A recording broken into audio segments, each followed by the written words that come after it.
Todas las cartas del Nuevo Testamento se escribieron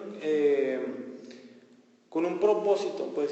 O sea, muchas veces pensamos que la Biblia es como un temario de las doctrinas. Por ejemplo, quiero saber qué significa la crucifixión. No, pues me voy a Corintios. No es así las cartas del Nuevo Testamento. Las cartas del Nuevo Testamento casi siempre tienen un propósito. O sea, se escribieron porque pasó algo. Y en las cartas, o sea, vemos cómo se puede defender la fe cristiana, o se enseñan algunos aspectos de la fe, cómo se atacan herejías y cómo se exhorta a vivir una vida que agrada a Dios. Pero o sea, esas son las cartas del Nuevo Testamento. No es de que no es como un temario de, a ver, quiero estudiar esto, me voy a esta carta. No es tan así. Y la carta a los Gálatas no es la excepción.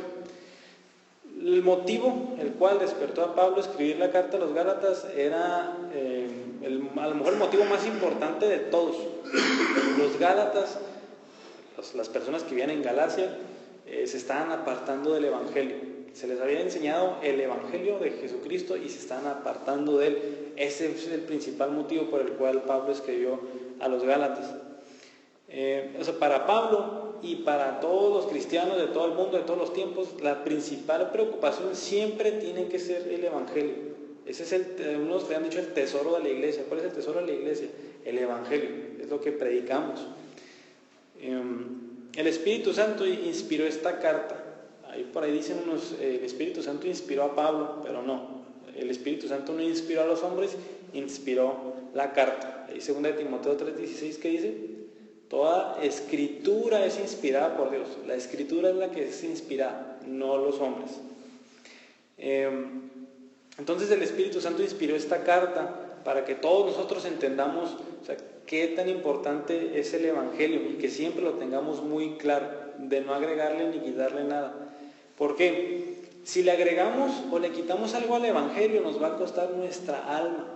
Ese va a ser el tema de la siguiente semana. Nos va a costar nuestra alma, y si tenemos un evangelio equivocado, pues también a las personas que nos rodean. Si nosotros le predicamos un evangelio equivocado a las personas que nos rodean, entonces nos cuesta nuestra alma y el alma de los que nos rodean. Por eso es tan importante esta carta. Además, un tema ahí pequeño es que los Gálatas empezaron a cuestionar la autoridad de Pablo.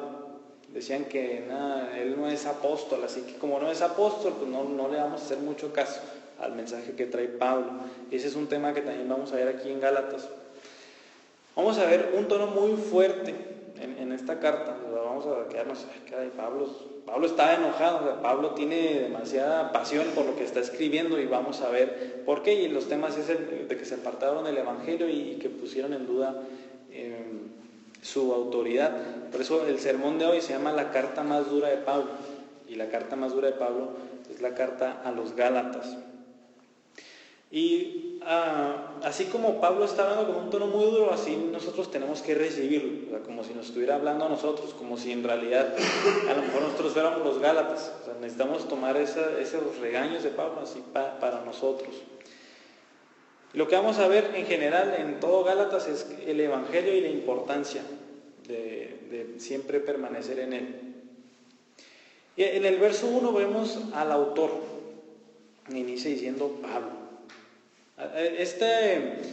En los tiempos del Nuevo Testamento, las cartas, así, una carta de alguien, de quien sea, a otra persona, tenían X a Y. O sea, Pablo a las iglesias de Galacia, así, emisor y esas cosas que vemos en la primaria. Y después tienen unos saludos, o sea, de X a Y. Y luego unos saludos, y esto es lo que encontramos en estos versículos que vamos a ver hoy. Entonces el autor de la carta es nada más y nada menos que Saulo de Tarso, o como él se presenta en las cartas, Pablo. Pablo no fue alguien que estuvo en el ministerio del Señor Jesús, no fue un seguidor de Cristo, y tampoco fue alguien que se convirtió por la predicación de los apóstoles. Eso es algo interesante que ver de Pablo. Pablo pues, fue todo lo contrario. Pablo nació en Tarso, de Cilicia, y Pablo muy probablemente era de familia adinerada, y que porque tuvo una muy buena educación, y por ahí podemos ver que Pablo no, o sea, al parecer era de buena familia, Y tuvo una educación muy excelente, ya que por ahí dice que estudió bajo los pies de Gamaliel, y Gamaliel era el maestro judío más famoso de ese tiempo.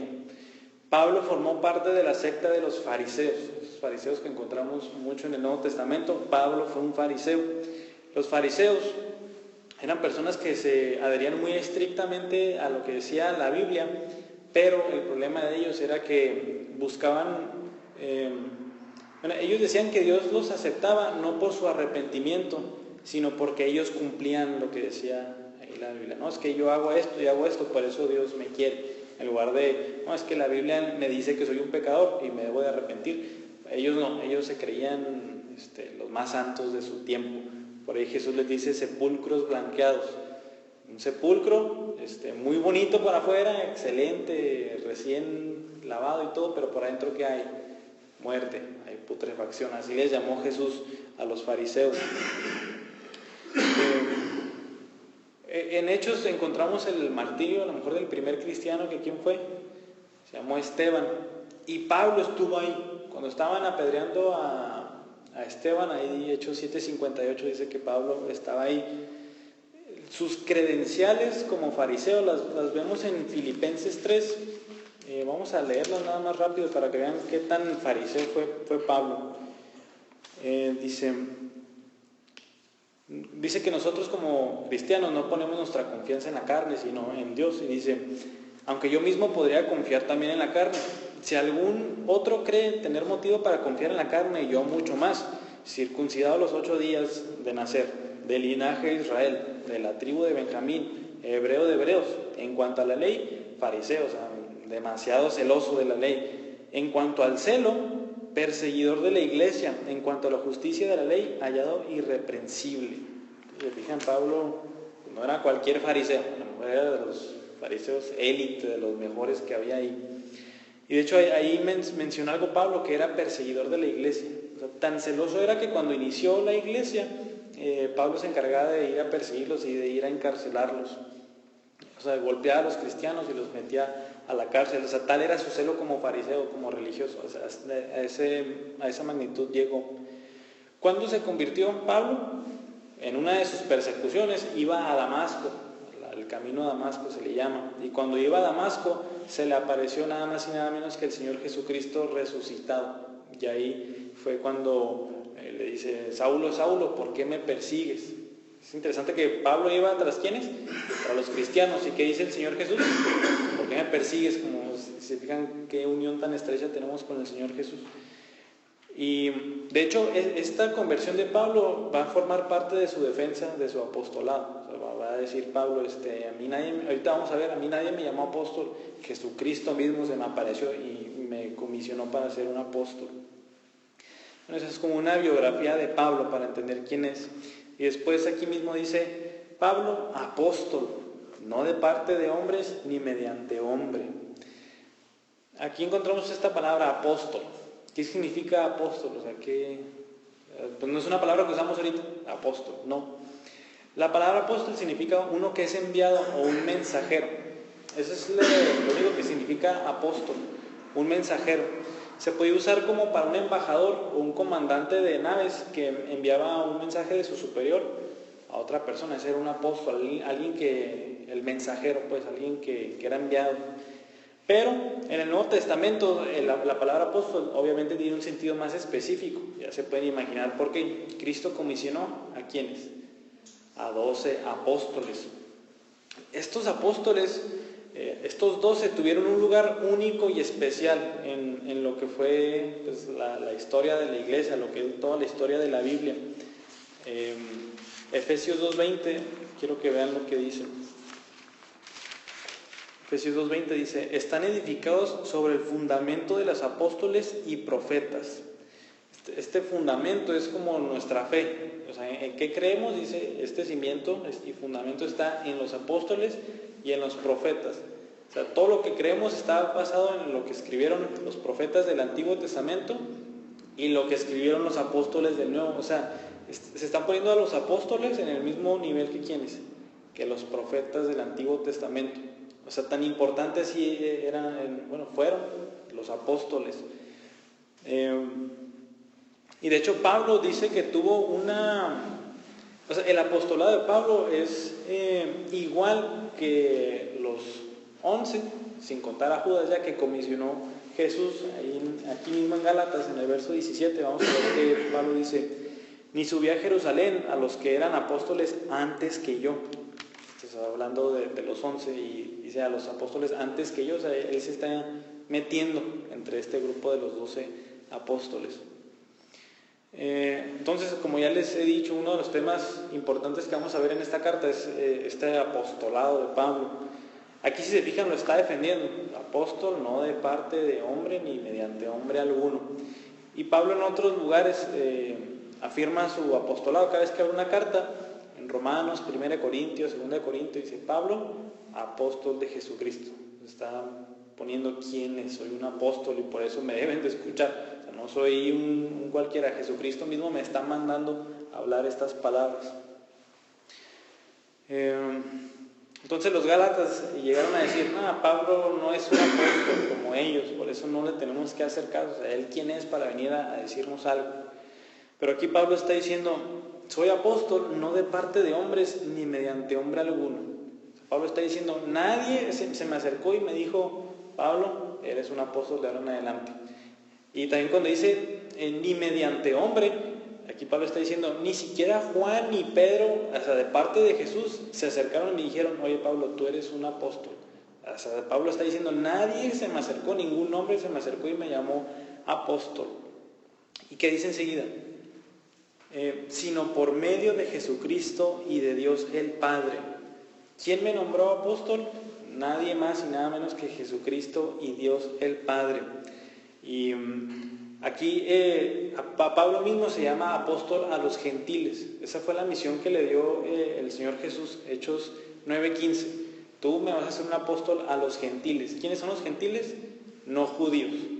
Acuérdense que la iglesia empezó con judíos y después a los gentiles, y Pablo fue el mensajero principal de Jesucristo para expandir el evangelio a los gentiles. Aquí quiero que notemos algo que está haciendo Pablo. Está contrastando un apostolado de origen humano, no de hombre ni mediante hombre, y de uno divino. Pero aquí quiero que pongamos atención a algo. Está diciendo ningún hombre, y aquí están ¿quiénes? Jesucristo y Dios el Padre. Aquí vemos cómo Pablo afirmaba que Jesús era Dios. Aquí están todos los hombres, aquí está Dios, y aquí dice Jesucristo y Dios el Padre. A pesar de que Jesucristo se compone de Jesús, Cristo, Jesús es el nombre humano que salió a Cristo, el ángel que le dijo a María: llamarás su nombre Jesús, porque él va a ser el salvador de muchos, o de este pueblo. Y Cristo, lo vimos en el Salmo 2 la semana pasada: Cristo es ungido, y ese era el título del Mesías, y también enfatiza su humanidad. Pero a pesar de que Jesús y Cristo hablan de la humanidad del Señor Jesús, Pablo dice que es divino, Él es Dios. Mi apostolado no fue de ningún hombre, sino del Señor Jesús y de Dios el Padre. Así que nosotros deberíamos de afirmar la deidad de Cristo, o sea, que Cristo es Dios, de una manera natural, como lo está diciendo Pablo. No de ningún hombre, sino de Jesucristo y Dios el Padre, sino de Dios. Y no ha acabado ahí Pablo, dice: sino por medio de Jesucristo y Dios el Padre, que lo resucitó de entre los muertos. Como ya les dije, esta epístola a los Gálatas se va a centrar en el Evangelio, y un aspecto muy importante del Evangelio, ¿cuál es? Aquí está diciendo Pablo: la resurrección de Cristo. De hecho, es tan importante que 1 Corintios 15:17 dice el mismo Pablo: si no hay resurrección de los muertos, vana es nuestra fe, y somos los más dignos de lástima de todo el mundo. ¿Por qué? Porque estamos creyendo en cuentos, estamos creyendo en fantasías, si no hubo resurrección. Pero como sí hubo, pues nuestra fe es completamente válida.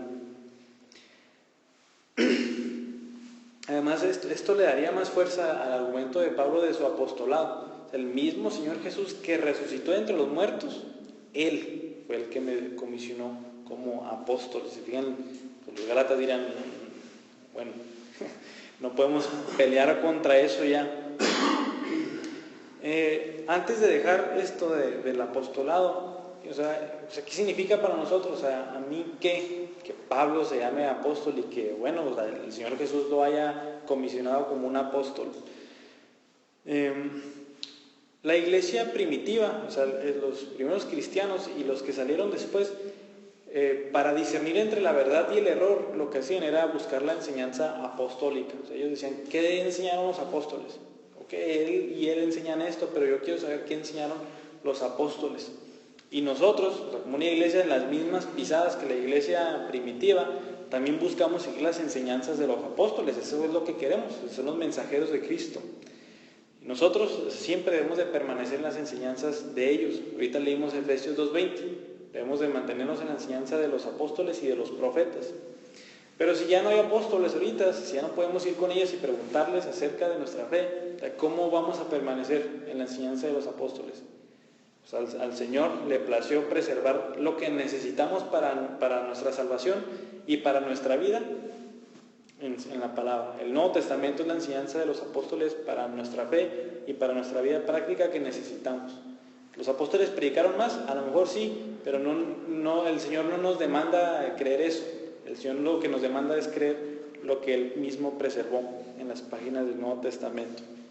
Entonces, así de importante es tomar en cuenta el apostolado de Pablo.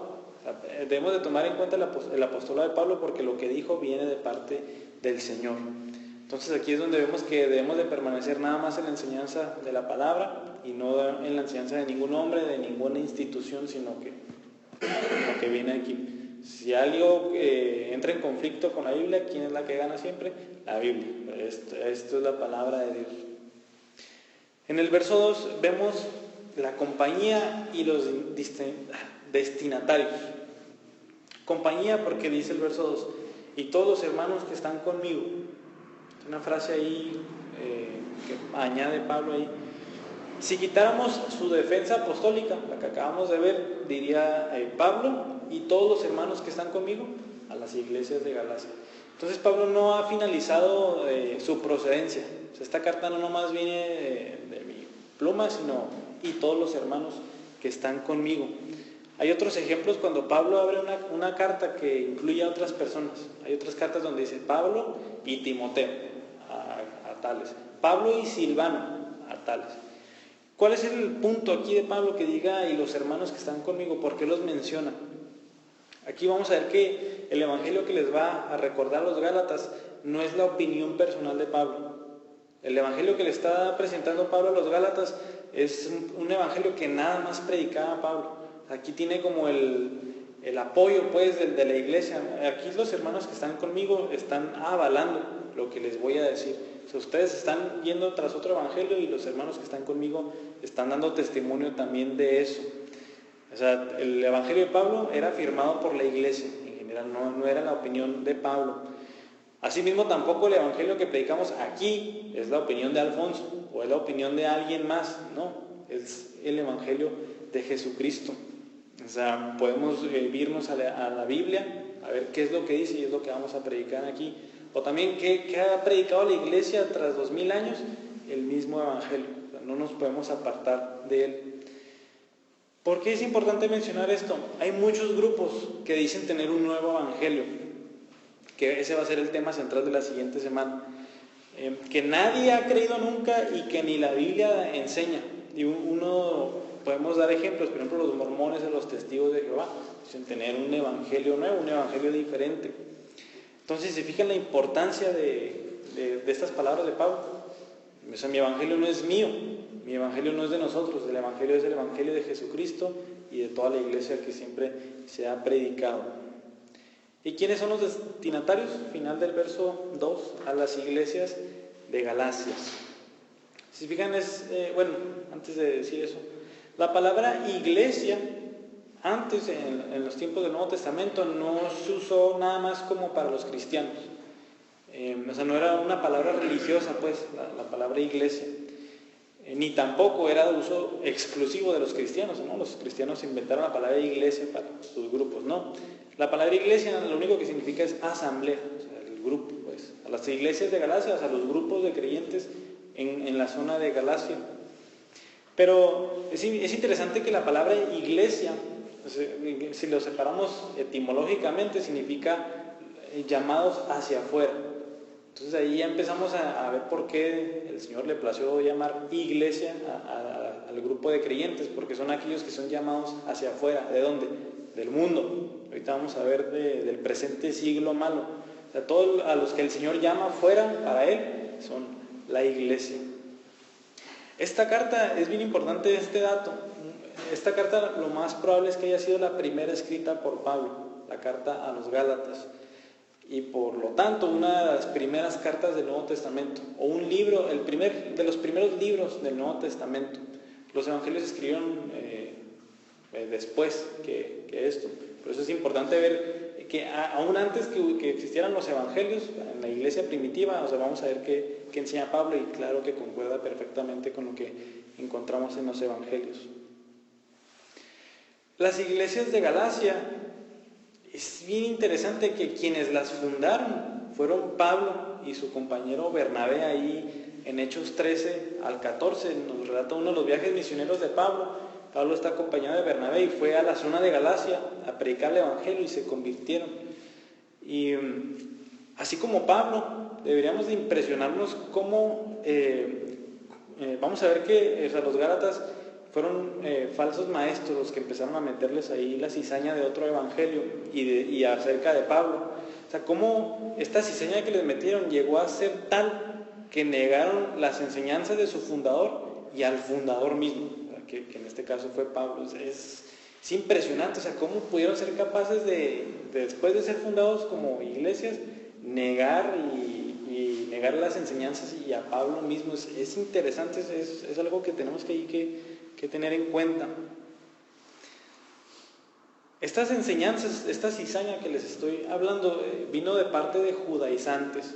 Es una palabra rimbombante, pero un judaizante era un judío que profesaba ser cristiano, pero que trataba de imponer las prácticas del judaísmo a la iglesia.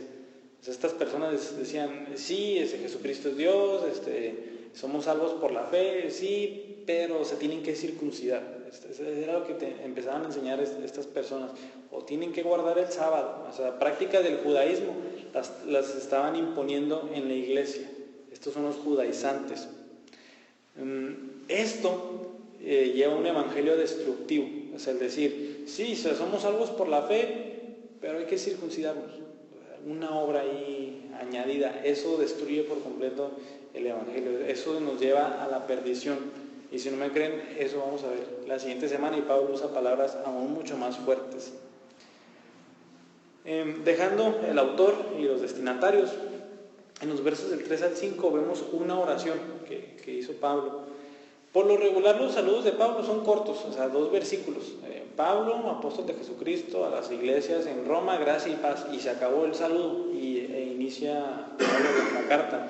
Pero aquí tenemos una oración bastante larga, son 5 versículos para el saludo nada más. Y el saludo inicia con las palabras gracia y paz. De hecho, ahorita cantamos estas palabras, gracia y paz. Y si hemos leído cartas de Pablo, siempre inicia con ese saludo, gracia y paz. Y por ahí otra epístola, creo que la de Timoteo, dice gracia y paz y misericordia, pero esas palabras, gracia y paz, son muy de Pablo. Pablo como que siempre usa estas palabras, gracia y paz. Estas palabras gracia y paz son interesantes. En las cartas de los tiempos del Nuevo Testamento, el saludo de los judíos, hasta ahorita, ¿cuál es? ¿Quién sabe cuál es el saludo de los judíos? Shalom. Siempre se dicen eso los judíos, shalom. Y traducido, esa es una palabra hebrea, traducido al español, ¿qué es? Es paz. Ese es el saludo de los judíos, paz. Shalom.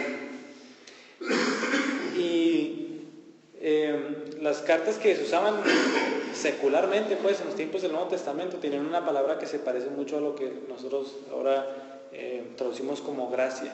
Entonces Pablo como que ahí hizo un saludo único, así muy cristiano, diciendo gracia y paz a ustedes. Este es un saludo. Y estas palabras son muy importantes en la vida cristiana, gracia y paz. ¿Qué es la gracia? La gracia es un favor inmerecido de Dios hacia los pecadores. Esa es la gracia.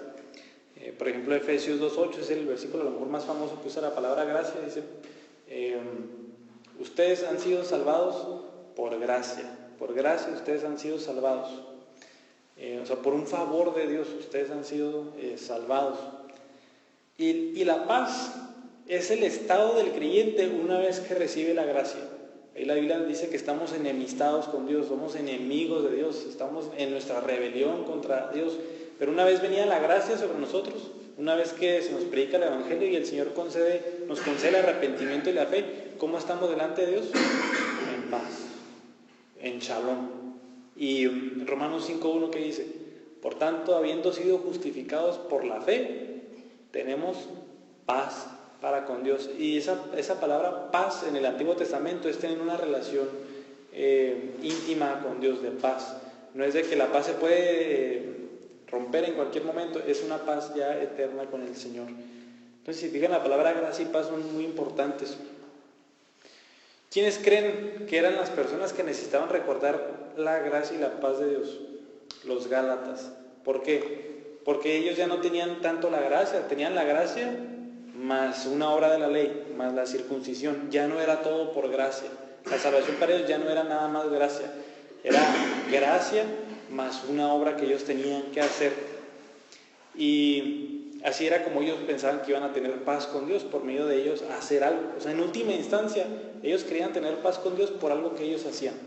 ¿No? Yo tengo paz con Dios porque me circuncidé, o sea, por eso tengo una relación con Dios, pero no. Somos salvos nada más por la fe, y la fe es la que nos produce paz con Dios. ¿De dónde procede la gracia y la paz? Dice Pablo, gracia y paz a ustedes de parte de Dios nuestro Padre y del Señor Jesucristo. O sea, la gracia y la paz vienen de Dios. Y otra vez Pablo no dice gracia y paz a ustedes de parte de Dios el Padre. No, vuelve a decir de Dios el Padre y el Señor Jesucristo. Otra vez vuelve a meter a Jesucristo como Dios. No podemos recibir gracia y paz de un ser humano, es imposible. La gracia y la paz nada más vienen de Dios, y dice Pablo, esta gracia y la paz, ustedes, es de parte de Dios el Padre y de nuestro Señor Jesucristo. Entonces, o sea, Pablo tenía un concepto de Jesús muy elevado, y es un concepto de Jesús muy elevado que nosotros también tenemos que tener. Espero que eso nos quede claro también en esta carta.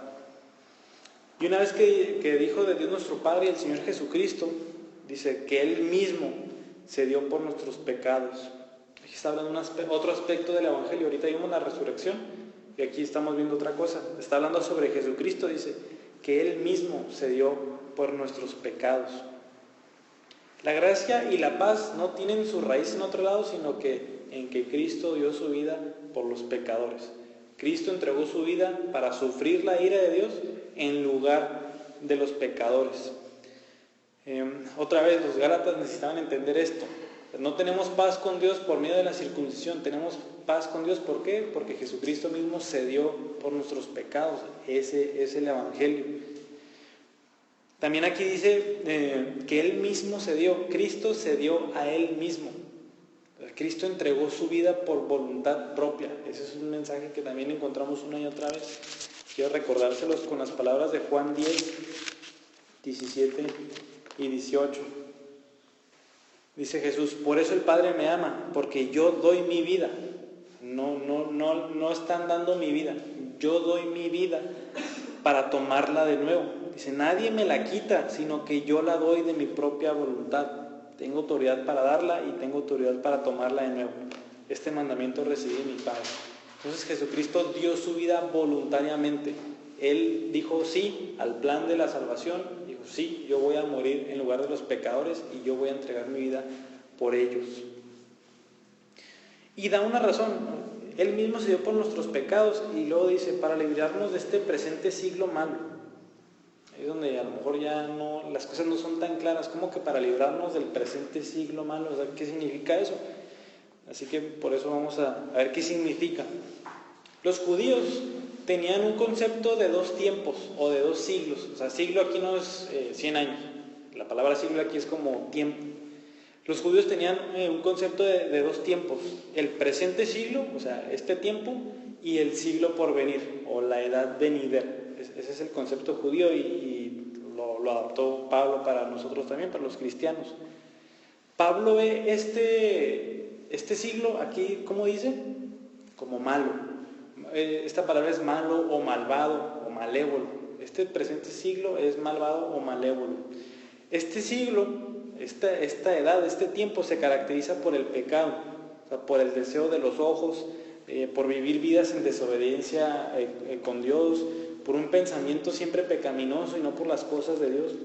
De hecho, Juan, el apóstol Juan, es la palabra que siempre dice mundo. No amen las cosas del mundo. Quiero leerles ese pasaje.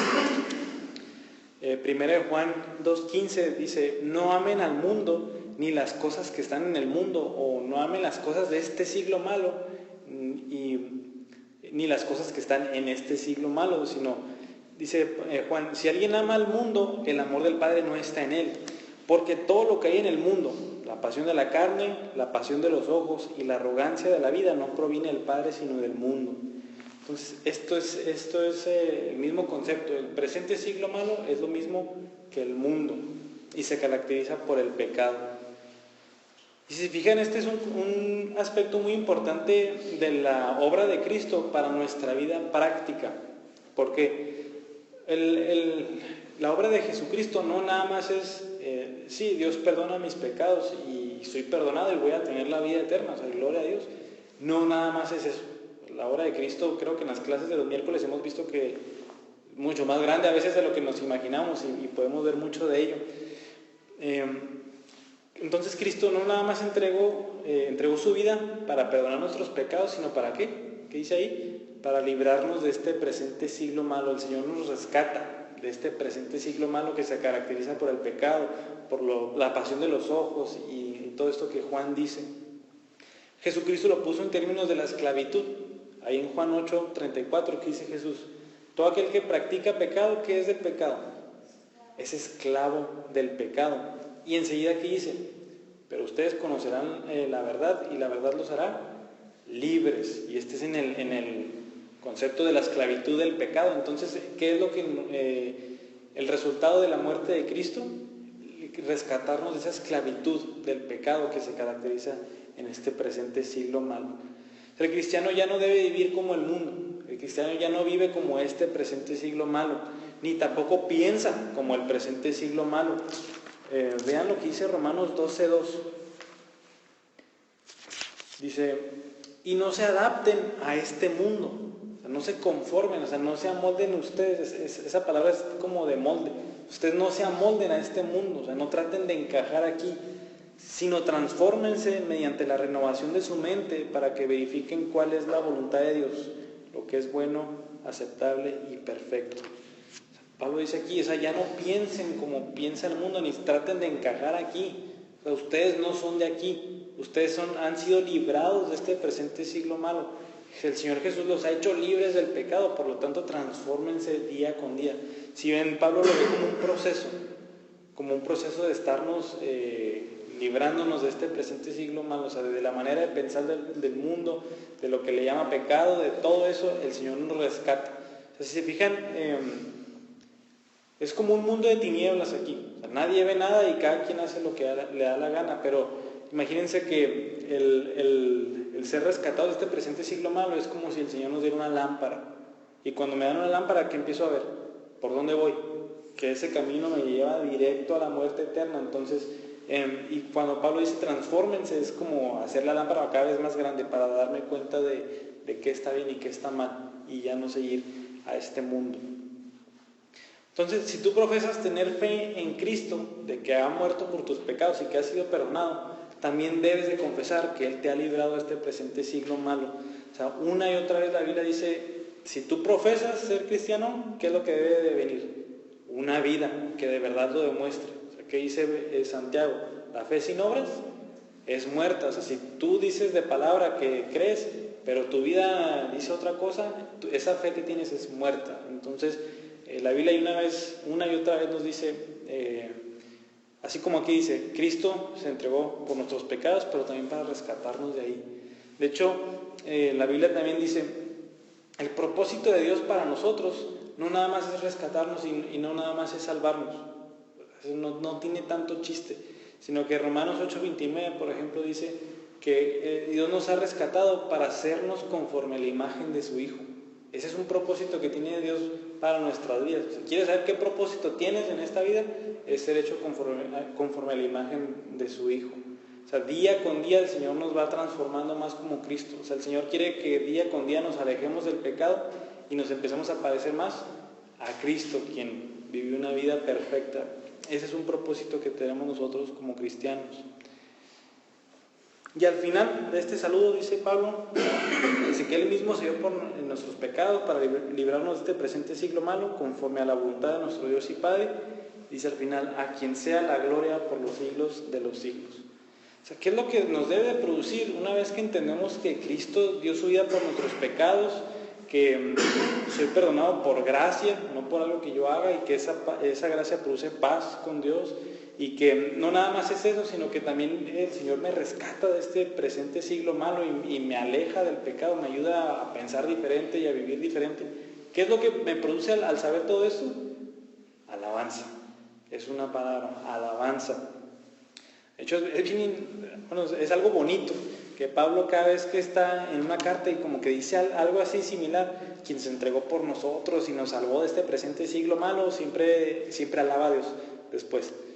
Creo que debemos de imitar eso. Por ejemplo, en Romanos 11, una vez que Pablo da algo tremendo, una enseñanza demasiado profunda acerca de la salvación, de repente, así como de la nada, dice: oh profundidad de las riquezas y de la sabiduría y del conocimiento de Dios, cuán insondables son sus juicios e inescrutables sus caminos. Pues ¿quién ha conocido la mente del Señor? ¿O quién llegó a ser su consejero? ¿O quién le ha dado a él primero para que le tenga que recompensar? Dice Pablo al final: porque de Él, por Él y para Él son todas las cosas. A Él sea la gloria para siempre. Amén. Pablo, siempre que da algo así, un aspecto de la salvación, quien nos rescató, quien nos ha salvado, siempre dice: y a Él sea la gloria para siempre. Amén. Es algo muy bonito que debemos de imitar. O sea, esa debe ser tu actitud. O sea, cada vez que medites en lo que Dios ha hecho por ti, que dio su Hijo para morir por mis pecados, para que yo no sufriera la ira de Dios, para que yo tenga vida eterna, me ha rescatado de esta manera antigua que tenía de vivir. O sea, ya no soy esclavo del pecado, ya soy esclavo para Él. ¿Qué es lo que sigue? A Él sea la gloria para siempre. ¿Y lo que dice al final? Amén. ¿Qué significa amén? La palabra amén significa verdaderamente. O sea, muchas veces se usa para reafirmar algo. O sea, Pablo cuando aquí dice: a quien sea la gloria por los siglos de los siglos, verdaderamente. O sea, estoy afirmando todo lo que estoy diciendo. O también significa en verdad. Cuando Jesucristo dice: en verdad les digo, en el griego dice: amén, amén, les digo. Entonces Pablo aquí está diciendo todo lo que acabo de decir, permanezco en ello y me paro y lo defiendo. Amén, así sea. Entonces la carta a los Gálatas tiene un tono muy fuerte, y a pesar de que no vimos ese tono fuerte hoy, créanme que desde la semana que entra vamos a ver ese tono muy fuerte que tiene la carta a los Gálatas. Y ya vimos por qué Pablo se tomó un saludo más largo de lo común en esta carta a los Gálatas. Si se fijan, esta oración de Pablo es como un recordatorio del Evangelio, así como en miniatura, y los Gálatas necesitaban escuchar eso. Pablo presentó el Evangelio, a lo mejor muy simple o muy explícito, en un solo saludo. En 5 versículos pudimos entender así mucho del Evangelio. O sea, nos ha mostrado un Jesús que resucitó, y si Cristo resucitó, es una garantía de nuestra fe. O sea, mi fe tiene valor, mi fe es cierta. ¿Por qué? Porque Cristo resucitó de entre los muertos.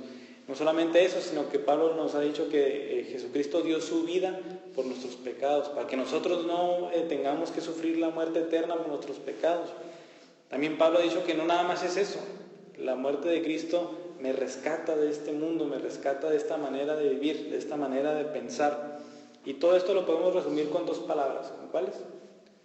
Gracia y paz. Este es el Evangelio, y este es el Evangelio al que nos tenemos que aferrar. Ningún otro Evangelio salva, y esa es una introducción para la semana que entra. O sea, solamente lo único que nos salva es la fe en la obra de Jesucristo, la fe en que Él se dio por nuestros pecados, la fe en que Él me libra de este presente siglo malo, la fe en que Él ha resucitado. Y ese es el Evangelio que Pablo defendió, que Pablo exhortó a los Gálatas y al evangelio en el que nosotros nos tenemos que, el único evangelio que nosotros debemos de creer. Vamos a orar. Señor, gracias por la carta a los Gálatas y pues, te pedimos tu ayuda para pues, empezar este estudio, para entender qué tan importante fue el evangelio para Pablo y qué tan importante debe ser para nosotros. Señor, aunque esta carta tenga un tono fuerte, ayúdanos a tomar todas esas reproches y reprensiones de Pablo a los Gálatas para nosotros, para entender correctamente el evangelio y vivir una vida cristiana que lo demuestre. Señor, ayúdanos a entender siempre el evangelio, que Jesucristo ha resucitado, que Él mismo se ha dado por nuestros pecados y que todo eso resultó en gracia y paz para mí y en una vida totalmente transformada. Siempre ayúdame a tener ese evangelio bien firme, porque es el único evangelio que me produce una paz contigo y una relación contigo. Señor, te damos gracias por esta noche y también te damos gracias por la carta a los Gálatas. Amén.